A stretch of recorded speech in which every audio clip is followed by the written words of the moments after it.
Today's workout is workout number 7 from our C-section recovery plan. This plan is designed specifically for my C-section mamas to help heal, rebuild, and strengthen your body post C-section. It's also great for any postpartum mama or anyone recovering from surgery or an injury. We're going to work for 50 seconds and rest for 10. All you need is a mat. Now this workout is a sequence, so make sure you've followed workouts 1 through 6 before moving on to this one. Let's get started. Hey mamas, welcome to workout number 7 from our C-section recovery plan. We're going to continue to rebuild and strengthen that core. Make sure you've done workouts 1 through 6 before moving on to this one. We're going to start the same way we always do, 50 seconds of work in that shallow breathing position. We'll rest for 10 and then get going with our workout. So hands under shoulders, knees under hips. Deep breath, inhale, inflate that belly like a balloon. Exhale, deflate the balloon and continue with that breathing. So forceful inhale, forceful exhale, small movement, engaging that TVA, belly button towards spine. Now relax your neck, look out a couple inches in front of your fingertips.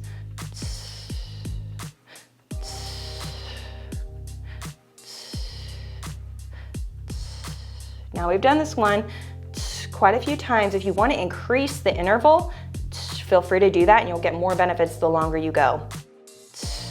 50 seconds is enough, but if you want to go 1 minute, 2 minutes, even better.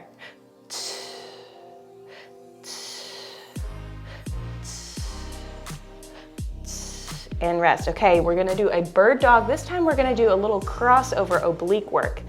So opposite arm and leg are going to lift, and then we're going to touch the knee to the elbow. So here we go, front leg, back arm, knee goes to elbow, extend again, and come down. So we go up, knee comes toward the elbow, extend, and tap. Now, it's gonna put quite a bit more pressure on your core, so make sure you're pulling that belly button in toward your spine and then using those obliques to rotate. So you're tucking that knee under and you're trying to meet in the middle. A lot of times, what people try to do is just bring your elbow back toward your knee. I want you to try to meet in the middle. So you're really getting those obliques engaged here in the workout. And that's gonna require a little bit of a rotation through that hip and a little bit more balance and stability work, which is always a good thing.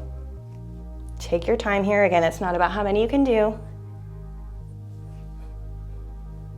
And we rest. Okay, shift back into quick child's pose. We're gonna do the same thing other side. Puts more pressure on those shoulders too, you can feel that. All right, here we go, opposite arm and leg, knee to elbow, and light tap. Again, when you're lowering that arm and leg, make sure it's really controlled, and you know that if you can come down lightly without just collapsing into the floor.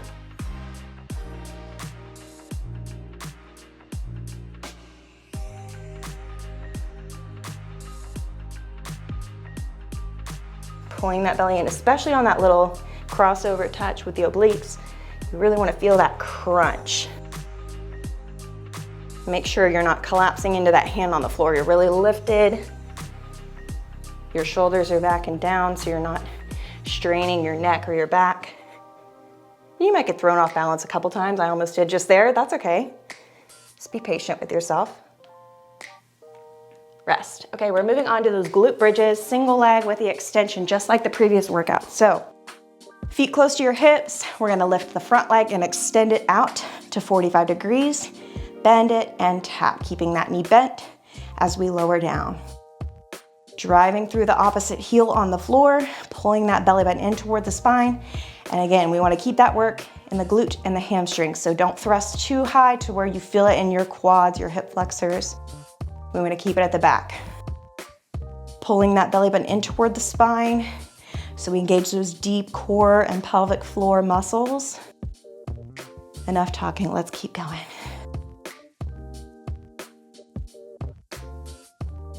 I like to exhale on the difficult part of the exercise, like when you're extending the leg. I find it helps me control my core a little bit better. Last one here. And rest. Moving on, same thing, other side. Reset that core, those hips, and we repeat. So we go up, out, in, and tap. Oh, darn. Here we go. Up, out, in, tap.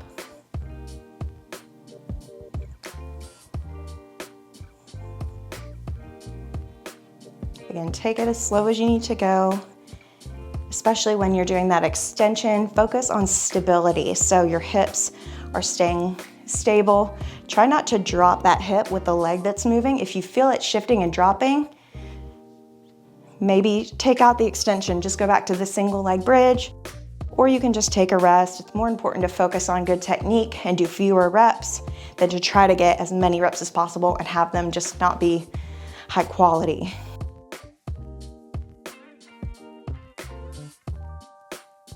Last one here. All right, we're gonna stay on our back. This time we're going back to the supine marching. I'll give you the different options to advance if you'd like to. So pressing the lower back toward the floor, pulling the belly in, we're gonna lift front leg up and place it down, back leg up and down. Level 1, we alternate lifting the legs, knees come over the hips. Level 2, we switch the legs mid-air. You're gonna feel an increase in that pressure. Your lower back is going to want to lift. Keep it pressing down. Keep that belly button pulled in toward the spine to maintain that core engagement. I like to put my hands on my hips here, feel my hip bones, feel my abs contracting. That helps me kind of pay attention to what my core is doing in this movement. Now again, we want to stop those knees over the hips. Even I can find myself trying to pull that knee in a little bit further, and that's going to release the pressure. Yeah, it'll feel easier, but that's not what we want. Again, quality over quantity, form over comfort. And rest. Okay, we're going to move on to that reverse crunch with the leg extension now, and I'm going to show you a way to advance this one.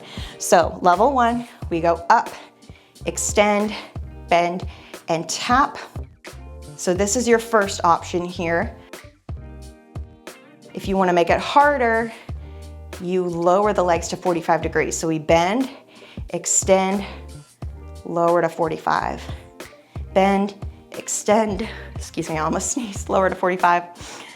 Bend, extend, and lower. So as you lower, pay attention to what your back and your core is doing.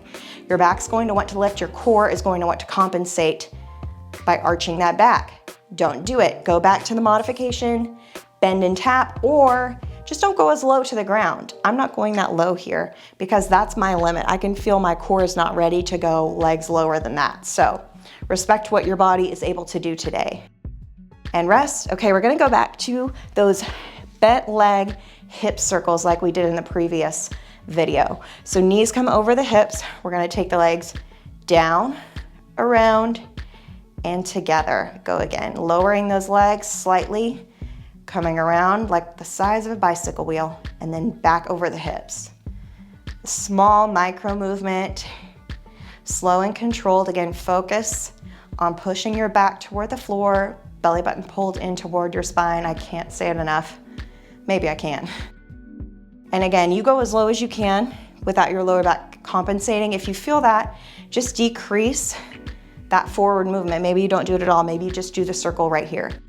If you want to increase that pressure, you can always take the legs lower, make that circle a little bit bigger, but we don't want to go too big. There's really no benefit to going wider with the knees. It's more about how low you're going with the feet. One more. Good work. All right, we're moving to those straight leg drops. So legs to the sky, hands by your side, belly button pulled in, back down, lowering the first leg down, tap the heel if you can, bring it up. Other leg. I want you moving really slow here. And if you need to bend the leg a little bit, you can do that. It's not really about having your legs completely locked out, it's just a longer lever. So if your leg is bent, it's gonna be a shorter lever and it's gonna be easier. So if you need to bend it, go for it. If you wanna straighten it, make it harder, go for it. But I want good technique. I want you moving slow and controlled.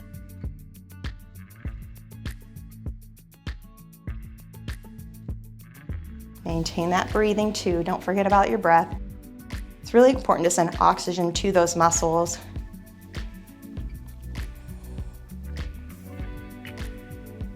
And we rest. Okay, moving to our feet. You know what we're gonna do first, right? A good morning. So if Feet under hips, arms across your chest. We push back, back, back. Squeeze those glutes, stand tall. Tucking the chin, shoulders back and down, weight in your heels. Squeeze, but don't thrust. Keep those hips neutral at the top, so knees should be a little bit bent. Glutes do the work at the top.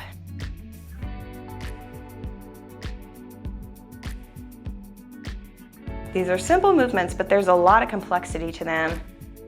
But I want to explain it as best as I can so you can really feel the benefits, reap the benefits, especially as we progress through these workouts. That's why I try to do a lot of similar movements and just progress throughout 10 videos so that you could really master the movements and get the benefits, the most possible benefit. All right, one more. Rest. Okay, we're gonna move to that deep squat with the reach. So feet wide, toes turn out slightly, chest up, shoulders back. If you're ready for it, we're gonna reach to the floor, knees out, hips back, stand up. So we've done this one quite a few times, you know it. So if you're ready for it and you can maintain that good posture, you can start to speed up as you reach to the floor. But if that's too much, again, you don't have to reach to the floor and you don't have to go fast. Again, it's at your own pace. That's why I did timed intervals, so you can work to your level of desired intensity, and that's gonna be different than mine. Even depending on every day, it might be different. And you've got to respect your body, especially postpartum, post-C-section. Your body has changed a lot and has been through a lot. And that's something I've had to learn, to respect my body and how to really pay attention to what it needs. So that may be different for every workout. So make sure you're mindful of that. And rest. Okay, static squat. So we're gonna take the feet a little bit closer together. I'm gonna give you two options for your arms. We're gonna sit back in a squat and hold it for 50 seconds. Are you ready? You're like, no, but we're gonna do it. So feet are a little bit more narrow, about hip width apart or slightly wider. So you're sitting back into those heels.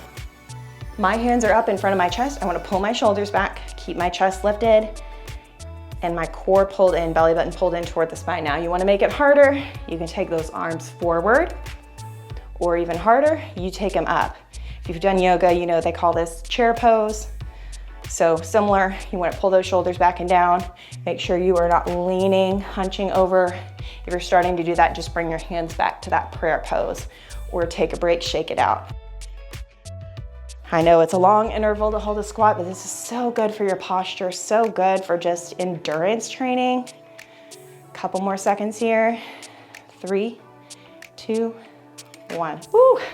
All right, moving on to a backwards lunge, but I didn't make you do the pulsing squats today, so you're welcome. We're gonna alternate legs for that backwards lunge. So hands in front of your chest or wherever you want. Front leg steps back and in, back leg steps back and in. Now you can kiss the knee like I'm doing here, or just bring it down close to the floor. We want that front knee over your ankle, back knee, again, close or touching the floor slightly. That front thigh comes parallel to the floor. And I wanna push and lift through my front glutes. So pushing through the front heel, squeezing glutes at the top, pulling belly button in toward the spine. It's great for a little bit of cardio, some added strength training as well with this one. Got 10 seconds left.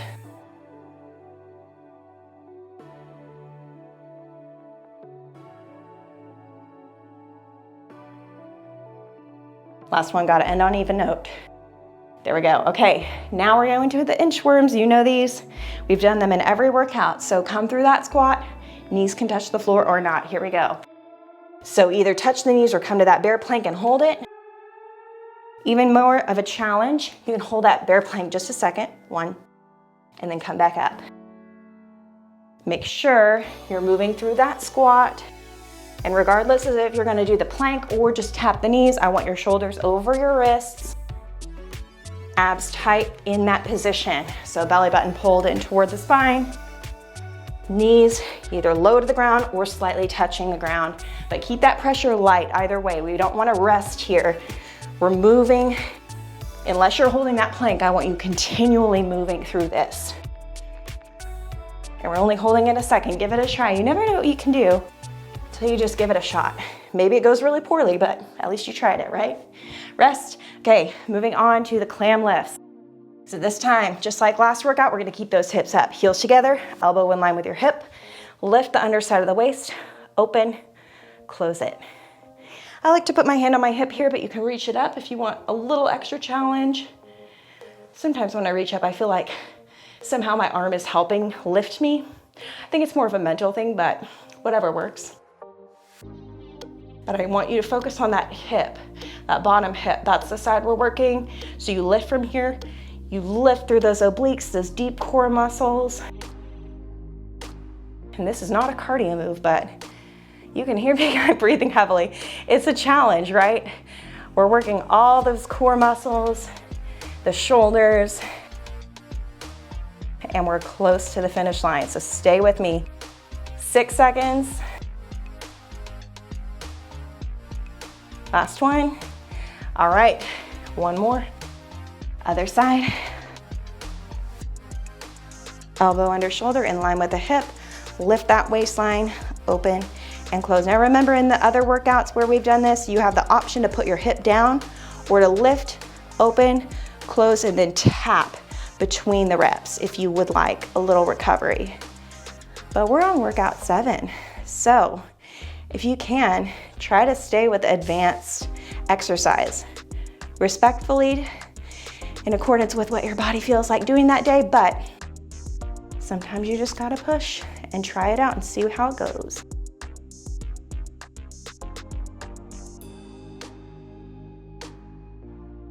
Almost there, you guys. Last 10 seconds. Don't quit now. Last 4, 3, 2, 1. Lower down. Take a deep breath. All right, you guys, we've made it through workout number 7. So we've got 3 workouts to go. We're more than 2/3 of the way done through the C-section recovery plan. So I hope you'll stay with me through the last leg of this program. We're gonna continue to build on those first 7 workouts to really strengthen and rebuild those abs at this point. So stay with me, let me know what you think in the comments below, and I will see you back here for workout number 8.